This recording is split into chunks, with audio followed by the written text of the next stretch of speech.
In our last segment of this course on the one world religion, we learned about interfaithism and the establishment of the United Religions Organization. We're going to continue on looking at interfaithism because what happened after the United Religions was formed in the year 2000, about 3 months later, in August of 2000, there was a meeting held at the United Nations called the Millennium World Peace Summit. This was the first ever religious meeting held at the United Nations. It was held 1 week before the Millennium Summit for the world's political leaders. Now, the concept behind this meeting was we need to bring about cooperation between the religious leaders of the world and the political leaders of the world. This meeting was sponsored by Mr. Ted Turner, who had gifted $1 billion to the United Nations. And because he put up the money, Ted Turner was the keynote speaker for the meeting. There were about 1,000 religious leaders from all over the world in attendance. The goal of the World Peace Summit was to convene and to coordinate religious and spiritual leadership as an interfaith ally to the United Nations in its quest for peace, global understanding, and international cooperation. Well, the outcome of the World Peace Summit, and remember, this is the year 2000. This is the turn of the millennium. It only comes once every 1,000 years. So expectations were very high. At this meeting, the religious leaders signed a declaration for world peace, number one, and they also established, this is probably more importantly, an International Advisory Council of Religious Leaders, a liaison between the religious leaders of the world and the political leaders of the world. The purpose was to engage religious leaders in promoting the plans of the world community or the one world government instead of working against them. The reason this was so important is because the political leaders realized the religious leaders could sabotage their efforts. The religious leaders, after all, are in pulpits looking eye to eye with their people every week. Plus, they're dedicating their babies, they're marrying their young people, they're burying their dead, they're in their homes. Their influence is so vast. And of course, this is what Mr. Robert Mueller said when he said, we need a United Nations of religions. So they established this liaison council to consult continually with the political leaders of the world in order to bring about this union between politics and religion, between the political powers of the world and the religious leaders of the world. So it was mission accomplished. They did set that up. 1 week later, the political leaders converged upon the United Nations for the UN Millennium Summit. Again, this was the turn of the millennium. Expectations were very high. Attendance was very high. They did several things at this meeting, but the main thing they did was to adopt what was called the Millennium Development Goals. There are 8 MDGs, such as sustainable development, global partnership, and other things. You can read about all of those if you go to the UN webpage. But the real agenda for the New World Order was to set the Millennium Development Goals, and then all the nations of the world would work together in concert to reach these goals. So what happened is they actually adopted a program, an agenda for the one world governmental system. And built into the Millennium Development Goals was a plan for massive wealth redistribution. Well, massive wealth redistribution, as you know, is the central plank in the international platform for international socialism or communism. So now we have set the goal of an international socialist agenda, all to be administered by the United Nations and to be cooperated with by the religions of the world.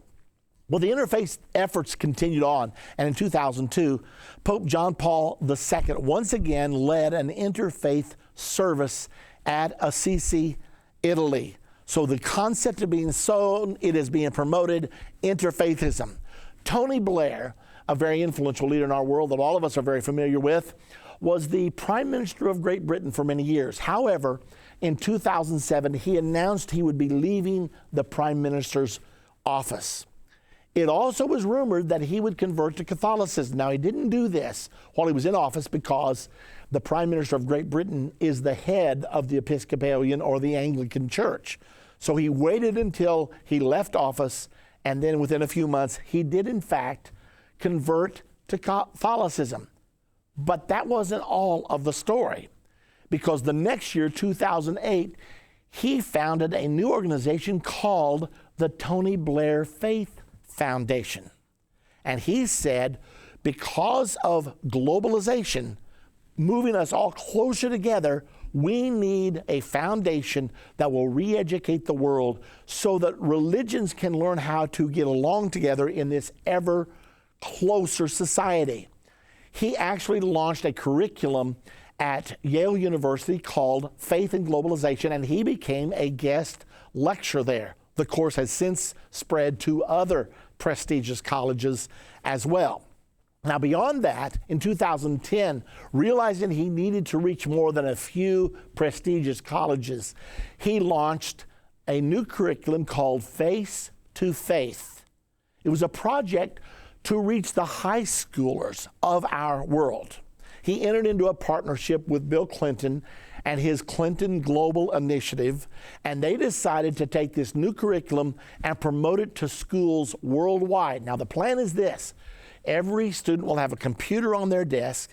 It will be linked to a person of another religion somewhere around the world. A Christian will be linked to a Muslim, or a Muslim to a Buddhist, or a Buddhist to a Jew. And these young people will then discuss with one another, get to know each other, and especially emphasize their common points of agreement so that possibly we can draw closer together. Now, remember the global ethic that Mr. Hans Kuhn penned? This is part of the area. With so much we agree on that we need to sink the narrow differences that keep us apart so that we, in fact, can form a global community. The dream is one world government and one world religion. Well, here you see the culmination of the interfaith movement. Pope John Paul II, this happened actually May the 6th of 2001 at a mosque in Damascus, Syria. Pope John Paul is seen kissing the Quran. Amazing. It's almost hard to believe. Well, the latest development on interfaithism, in 2011, Pope Benedict XVI has already announced he will return to Assisi, Italy, and invite all of the religions there once again for a common prayer time. Okay, let's pause and let's assess what we're actually talking about here. Interfaithism realizes there are two major religions on the earth: Islam and Christianity. Islam claims about 1.57 billion followers, which is 23% of the world's population. Christianity claims 2.2 billion followers, which is 33% of the world's population. So you've got 1.1 billion Catholics, 1.1 billion Protestants. Together, between Islam and Christianity, you have 56% of the world's population. So the interfaithists say, if we can just get cooperation between the Muslims and the Christians, if these two religions could form an alliance together, they could bring the entire world together. But now we have to ask, will interfaithism be successful? European leaders are in agreement that multiculturalism has failed. I mean, for some time in Europe especially, it's so filled with Islam that the leaders of Europe were trying to be broad-minded and magnanimous, and so they made special leeway for the Islamists. But what they found was that the Muslims did not want to integrate into French society, German society, British society. They wanted to come in and be so strong that they would change the society to be like them. So recently, French President Nicolas Sarkozy has followed the lead of British Prime Minister David Cameron and German Chancellor Angela Merkel. Sarkozy said, it's a failure. The truth is that in all our democracies, we've been too concerned about the identity of new arrivals and not enough about the identity of the country receiving them. Merkel contends multiculturalism has totally failed in Germany. Cameron of Great Britain says it has left young British Muslims vulnerable to radicalism. So has interfaithism failed? Will it be the religion of the Antichrist and the false prophet of the end time one world government and the one world religion? Or if it's failed, what can we expect to actually happen? Well, there have been many articles written in the last few years about a possible clash of civilizations because the world of Islam is so different and so strong in its beliefs to the Western societies. Many people have said it's never going to work. Eventually, there's going to be a war, a clash. Well, the Bible happens to prophesy just such a war. It's Revelation chapter number 9, verse 13 through 16. And it states there, a war is coming. In verse 15, it says that a war is coming that will kill 1/3 of mankind. 1/3 of the human race will be wiped out in this unprecedented war. Now, I'm telling you, that's what the Bible says, and the prophecies always come to pass. World War III, according to this passage, will start from the Euphrates River. Let me point out to you that 100% of the Euphrates River is Muslim. Turkey is 99% Muslim. Syria is 92% Muslim. Iraq is 98% Muslim. So every inch of the Euphrates River is controlled by Islam. And it says in the passage in Revelation 9, 13 through 16, that this war will start from that area where we're experiencing all kinds of turmoil right now. So the war is going to be involving Islam, and the United States will undoubtedly be involved because we are the prominent force in the Middle East right now. We have troops everywhere. We have 236,000 troops stationed in the Euphrates River Basin right now. We're involved in every conflict, whether it's Iraq or Afghanistan or Pakistan, wherever you want to talk, Libya. The United States ends up being involved. And also, the United States has the nuclear firepower to kill 1/3 of mankind. What will happen as a result of this war? It appears from the prophecies that Islam will make up a large percentage of the 2.3 billion killed. Now, Islam has a population of 1.57 billion. That means a lot more than Islam has to be killed. But it appears from the prophecies that Islam will be largely eliminated in this war that is soon to come.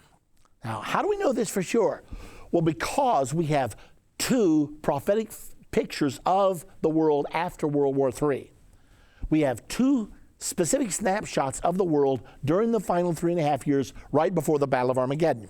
Revelation 13 depicts two beasts in alliance together. The first beast represents the one world government of the Antichrist, and the second beast portrays the one world religion led by the false prophet.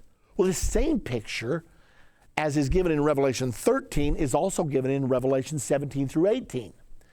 It prophesies an alliance between a world government and a world religion. Now, both of these prophecies portray the world as it will be just before Armageddon and the second coming of Jesus Christ. Now, pause just a moment to notice how much space in the book of Revelation is devoted to the coming global religious system. Apparently, it's really important for all of us who live in the end time to understand the role of this one world religion. By the way, it will not be the true religion. It will be a false religion. So it's like there's a warning coming from God. 3 whole chapters at least devoted to the one world religious system out of the 22 chapters of the book of Revelation. So we need to realize that. Okay, now let's look at the prophecy of the coming one world religion. First of all, a warning. Most Christians, both Protestants and Catholic, will become part of this one world religion. And I hate to tell you that because I'm a Christian myself. And when I think about most Christians being involved in this one world religious system, in cooperating with the Antichrist, it gives me pain. But I have to tell you the truth because this is what the Bible says is going to happen. And the prophecies are never wrong. In Revelation 17, 1 through 3, we see a very specific prophecy about the end time one world religion. Verse number 1. And there came one of the 7 angels which had the 7 vials, and talked with me, saying unto me, Come hither, I will show unto thee the judgment of the great harlot that sitteth upon many waters, with whom the kings of the earth have committed fornication, and the inhabitants of the earth have been made drunk with the wine of her fornication. So he carried me away in the spirit into the wilderness, and I saw a woman sit upon a scarlet-colored beast, that's a red beast, full of names of blasphemy, having 7 heads and 10 horns. The first thing I want you to notice is that the person speaking said to John, I will show thee the judgment of the great harlot. So this is a warning that judgment is coming. Now, continuing on, let me remind you that this beast of Revelation 17 is the same 7-headed, 10-horned beast that symbolizes world government in Revelation 13. So the beast of Revelation 17 and the beast of Revelation 13 is the same beast. And let me remind you, the beast in Revelation 13 has the body of the leopard, Germany, the feet of the bear, Russia, the mouth of the lion, Great Britain, and the 10 horns of the 10-horn kingdom, a 10-nation alliance that will come out of the European Union. So this is very much a European-centered one-world governmental system. That's the beast of Revelation 13. Now in Revelation 17, we're told something we were not told in Revelation 13. The color of the beast is red. Red in the Bible is used to symbolize socialism or communism. So the world government of the Antichrist and the false prophet will be a socialist government. And that shouldn't surprise us, because most of the nations of the world today are socialistic, and the ones who are not yet are moving quickly in that direction. We're hearing continually so much promotion of wealth redistribution, which is socialism, of course. And as we move further into the end-time world government, we will be hearing that more and more and more. Okay, now back to Revelation 17. In that prophecy, there's a woman riding on the back of this world government beast. And in order to understand this part of the prophecy, we know a beast always symbolizes a nation along with the ruler of that nation. But in order to understand the woman, God always uses a woman to symbolize a church in Scripture. He uses a virgin for a true church. For example, 2 Corinthians 11:2, Paul said, For I am jealous over you with godly jealousy, for I have espoused you to one husband, that they may present you as a chaste virgin to Christ. Now, he also uses a woman to symbolize a backslidden church, but he doesn't use a virgin, he uses a harlot. When Israel in the Old Testament backslid, God said that she committed whoredoms. For example, Judges 2:17. And yet they would not hearken unto their judges, but they went a-whoring after other gods, and bowed themselves unto them. They turned quickly out of the way which their fathers walked in, obeying the commandments of the Lord, but they did not so. So when we see this harlot, it's a prophecy of a backslidden church. In the prophecy of Revelation 17, backslidden Christianity, both Protestant and Catholic, is shown riding the world government beast of the end time. Now, this foretells once again the alliance between the world government of the Antichrist and the one world religion of the false prophet. Most Christians will follow the false prophet into the arms of the Antichrist and the one world governmental system. And that is such a bad report to give you, but that is what the Bible teaches. Now, to make sure we really understand the identity of this woman so that you can put your finger on it and know for sure, note that we look, first of all, let's look at Catholicism's role in the backslidden church of the end time. This is a woman, we can find out her identity. Revelation 17:18 tells us, The woman which thou sawest is that great city which reigneth over the kings of the earth. So point number one, the woman is a city. It's easy. However, the Bible also tells us that the woman sits upon many waters. That's in verse number 1. So what do the waters symbolize? The 15th verse of Revelation 17 tells us, The waters which thou sawest, where the horse sitteth, are peoples and multitudes and nations and tongues. So the woman is a city and yet she presides over a vast international system of peoples, multitudes, nations, and tongues. Now, the beast has 7 heads. In this prophecy, the 7 heads have a special meaning. Verse number 9 tells us that meaning. And here is the mind which hath wisdom. The 7 heads are 7 mountains on which the woman sitteth. Now, the woman's a city, right? That's what we learned in verse number 18. So, the 7 heads are 7 mountains on which the city sitteth. I'd heard all my life that Rome was the city of 7 hills, but I wanted to know that that was really true for myself. So I went off to the library and I opened the encyclopedia to Rome, and there it was, Rome, the city of 7 hills. Well, I was really shocked when I stood in Rome in 1993, and my Roman Catholic guide, he gathered all of us outside the Colosseum, and he proudly said, if you'll look here